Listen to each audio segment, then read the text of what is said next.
c'est vraiment un peu dommage. Je ne savais pas qu'au Cameroun, on avait vraiment des grands défenseurs du droit, mais leur pays aujourd'hui est à plus de 40 ans de gestion par le président Biya.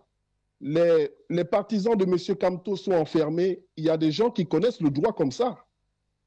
Les lois au Cameroun sont violées à plusieurs reprises, mais il y a des grands juristes comme ça qui savent bien parler de droit. Je ne savais pas, vraiment, je suis très ébloui. Mais pour continuer dans le débat, j'aimerais dire ceci. Vous savez, c'est facile de critiquer, hein, et je pense même que l'acharnement du Cameroun dépasse même les pays de l'Afrique de l'Ouest. Je ne sais pas trop pourquoi. En ce qui concerne la présidente de la Cour constitutionnelle, c'est nous qui avons le pouvoir en ce moment. Elle a combien de fois volé les élections aux opposants au Gabon? Où étaient ces grands juristes pour condamner cela? Elle a combien de fois fait du mal au peuple sans respecter le droit? Où étaient les grands juristes pour dénoncer cela? Nous n'avons vu personne. Nous avons récupéré le pouvoir le 30 août. Nous faisons ce que nous voulons, comme eux aussi ils ont fait ce qu'ils voulaient pendant plus de 50 ans. C'est nous qui avons dissous les institutions, c'est nous aussi qui avons le droit de faire ce que nous voulons. Le président Oligui n'a pas prêté serment sur la constitution gabonaise. Il a prêté serment sur une charte qui est en cours, une charte pour la transition qui n'est même pas encore terminée. Il n'a pas posé sa main sur la constitution gabonaise. Il a posé sa main sur une charte, il a prêté serment sur une charte. La famille, nous sommes là pour apprendre, nous sommes là pour échanger des idées, mais si nous allons dans la discours, si nous devenons malautrus envers une nation ou envers l'autre, nous allons rentrer, vous allez me pousser à faire des comparaisons entre le Gabon et le Cameroun. Mais le Cameroun, c'est un pays que j'aime bien, c'est pourquoi lorsque j'interviens, je n'aime pas faire des comparaisons, je n'aime pas être discourtois. Mais il y a autant de choses à reprocher ici au Cameroun.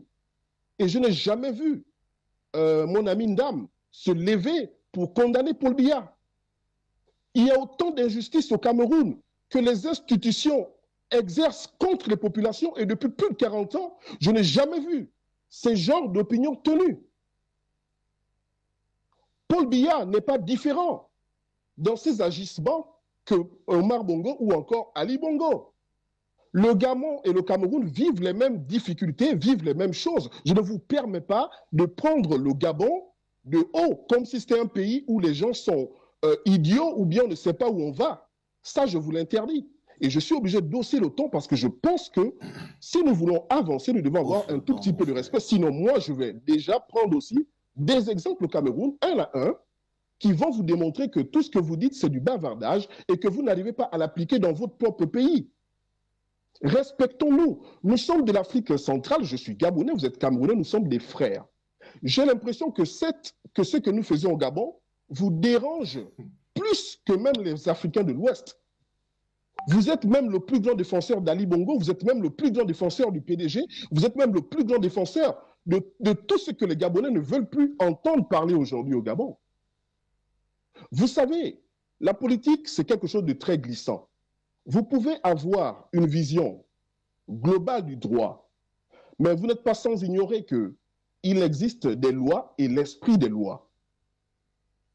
Lorsque le général Oligui remet tout à plat, il y a une intention derrière. Ce n'est pas fait par hasard, il y a une intention. Il fallait frapper un coup fort. Il fallait montrer qui est le patron. Il fallait faire savoir que maintenant, on a pris le pouvoir. Nous sommes à 5 jours seulement de transition, et c'est aberrant d'entendre tout ce que vous pouvez sortir pour quelqu'un qui n'a même pas encore 2 mois de transition. Vous voulez délégitimer sa prise de pouvoir. Vous voulez rabaisser tout ce qu'il a fait lors de ce coup de force au Gabon. Le Gabon appartient à qui? Il appartient aux Gabonais. Les Gabonais ont eu l'indépendance, une pseudo-indépendance en 1960. Depuis 1960, nous subissons des injustices et on n'a jamais dit le droit envers le peuple gabonais. Les Gabonais sont sortis des 42 ans du père Bongo, de 14 ans d'Ali Bongo. Nous n'avons de leçons à recevoir de personne et surtout pas des Camerounais. Si vous voulez qu'on aille dans cette façon de parler, moi je vais sortir aussi ce ton. Je vous invite respectueusement à discuter en termes d'idées et non en termes d'État ou en termes de mépris, parce que moi je vais aussi adopter ce même ton. Mais je ne pense pas que nous avons besoin de ça en Afrique centrale. Nous n'avons pas besoin de ça entre le Cameroun et le Gabon, parce que moi, j'aime le Cameroun. Vous ne pouvez pas vous imaginer, j'aime le Cameroun. C'est pourquoi, à chaque fois que j'ai des prises de position, je dilue ma pensée, je modère, je ne vais jamais dans l'ironie ou encore dans un mépris intelligent. Je ne vous l'autorise pas. Si vous étiez autant visionnaire, autant connaisseur du droit, je ne pense pas que Paul Biya aurait fait 42 ans ici, ou encore qu'on aurait pu enfermer des familles entières des militants de Camto et tout ce que le Cameroun subit comme injustice. Où êtes-vous pour dire le droit à Paul Biya qui a violé la Constitution à plusieurs reprises? Respectez un tout petit peu les gens, respectez un tout petit peu les nations des autres aussi. Nous avons énormément de respect pour le Cameroun. Moi, j'ai énormément de respect pour le peuple camerounais. Discutons des idées, mais ne nous prêtez pas des intentions et ne nous méprisez pas. Sinon, après, moi, je vais sortir un autre ton et je ne pense pas que c'est avantageux pour les peuples, amis et frères que nous sommes. Bonjour les enfants. Vous avez honte, hein? C'est papa. Le frère gabonais est en train de vous dire, chers continentaux camerounais, qu'avant d'enlever la paille, la petite paille, avant d'enlever la petite paille dans l'œil du voisin, il faut enlever la grosse poutre que vous avez plantée dans votre gros œil.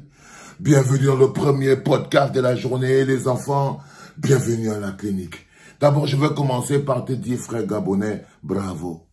Bravo, frérot, de défendre ton pays. Bravo, frérot, de ne pas permettre à ces gens, quelqu'un ne peut pas être dans le trou. C'est-à-dire que ce serait même une insulte aux Gabonais. Que vous êtes dans le trou, les pieds dans le poto-poto, vous êtes en bas. Les gens, eux, ils sont en haut, eux, ils sont sortis du trou.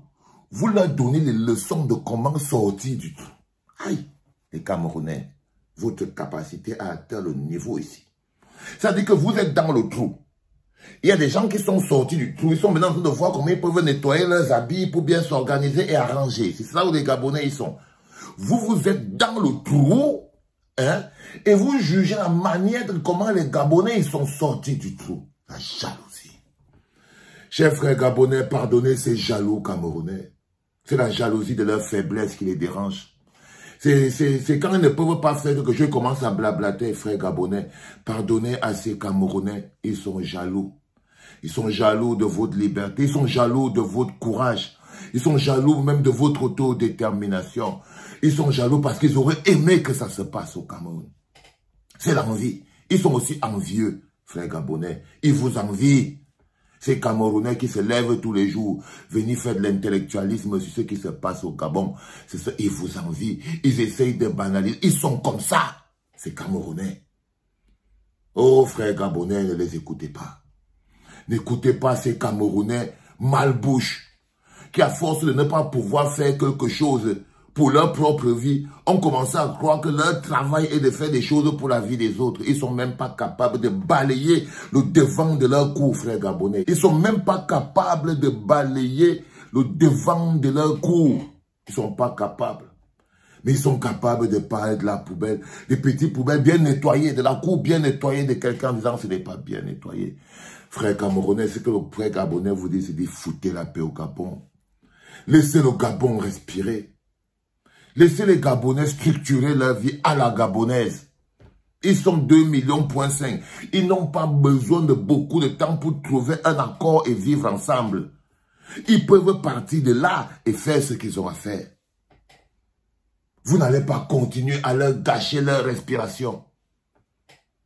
Vous n'allez pas continuer à leur gâcher leur respiration. Sinon, d'abord, vous les frères du Gabon, il y a des Camerounais au Gabon. Demandez-les si l'air qu'ils respirent n'est pas mieux. Appelez vos frères qui sont au Gabon. Ils vont vous expliquer que vous devez arrêter ce que vous faites là au Cameroun. Vous devez arrêter ce que vous faites là au Cameroun. Vous avez des prisonniers politiques, vous avez des violations à outrance. Je suis là, vous intellectuels, quand on arrache le passeport d'un Camerounais comme moi, on lui enlève sa nationalité, on le vide du pays. Vous ne pouvez pas faire un débat pour ça. Vous vous asseyez pour faire un débat sur le Gabon?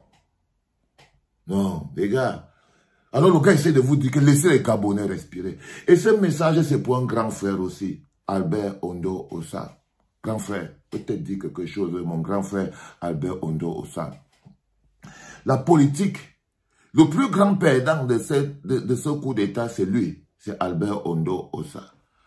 Ok, parce que c'est même pas Ali Bongo. C'est Albert Ondo Ossa. C'est lui qui était censé gagner l'élection. Mais M. Albert Ondo Ossa, la politique après 40 ans, 50 ans, n'est pas aussi stable. Elle n'est pas aussi stable. Vous devez trouver un moyen de vous accorder pour le bonheur des Gabonais. Pour le bonheur de tous les Gabonais, de toute l'Afrique centrale, pour qu'on puisse un peu respirer et que les gens commencent un peu à vivre, c'est de vous asseoir sur une table avec le nouveau président du Gabon. Et vous vous asseyez, parce que tout ça c'est Gabonais. Que ce soit militaire, c'est Gabonais. Que ce soit civil, c'est Gabonais. Que ce soit général, c'est Gabonais. Que ce soit professeur, c'est Gabonais. Le plus important, c'est le bien-être des Gabonais. Et ça, ce n'est pas les débats que les gens viennent s'asseoir sur l'État. Vous êtes qui, vous, les Camerounais, les intellectuels? Vous êtes des intellectuels. Vous croyez que vous pouvez prendre de haut le Gabon? Vous pensez vraiment que vous, les Camerounais, là, intellectuels, vous pouvez prendre de haut le Gabon? Sérieux? Quelle vanité! Un pays de matières secondaires en Guinée. Des trucs improductifs. La terre aride. Un pays de Messanga Nyanding. Un pays de Luison et Somba. Les conneries comme ça. Des gens qui blaguent en longueur de... Le pays de André Luther Meka. Vous parlez au Gabon. Oh là là. Oh là là, c'est l'hôpital qui se fout de la charité là. Oh là là. Oh là là là là là là là. Mais éproute. C'est le Gabon. C'est le Cameroun qui se moque du Gabon. Oh prout. C'est pas possible. Je suis désolé les gars. Vous n'avez rien à dire au Gabon. Rien du tout. Rien du tout. Vos prisons sont pleines. Vous vivez dans un pays qui subit une guerre civile depuis 2016. Vous parlez au Gabon. Vous avez atteint le fond, les gars. Là, vous avez atteint le fond, les gars. Vous vivez des mois sans eau, sans électricité. Vous avez plus de richesses que le Gabon, mais vous mourrez de faim. Vous avez une terre aussi aride, mais vous n'avez... C'est le Cameroun qui se moque du Gabon, Seigneur. C'est pas possible. Ce sont les Camerounais. Mais c'est pas possible, les gars. Non. Soyons plus sérieux. Lâchez les baskets au peuple gabonais. Laissez le peuple gabonais construire son avenir entre eux. Vous n'êtes même pas vous qui allez venir opposer Albert Ondo Ossa et Ondigi, le général Ondigi. Ce n'est pas vous qui allez faire ça. Non, vous n'avez pas le droit. Vous n'avez pas le droit. C'est deux frères qui peuvent s'asseoir et donner une orientation au Gabon. Et c'est ce qu'ils sont en train de faire. C'est pas parce que le type là, le monsieur Ondigi là, monsieur Albert Ondo, ça n'est pas parti à la réunion que vous croyez qu'il ne va pas s'asseoir pour discuter avec monsieur le général Ondigi. Ils vont discuter. Ils vont parler. Et ils vont trouver une solution pour le Gabon. Parce que c'est du Gabon qu'il ne s'agit pas du Cameroun. Il ne s'agit même pas de l'Afrique centrale. C'est deux Gabonais qui ont en charge 2,5 millions de Gabonais. Ils ne sont pas si nombreux que ça. Et ils peuvent s'asseoir et trouver une solution. Que Dieu bénisse le Gabon, dis donc. Que Dieu bénisse le Gabon, les gars.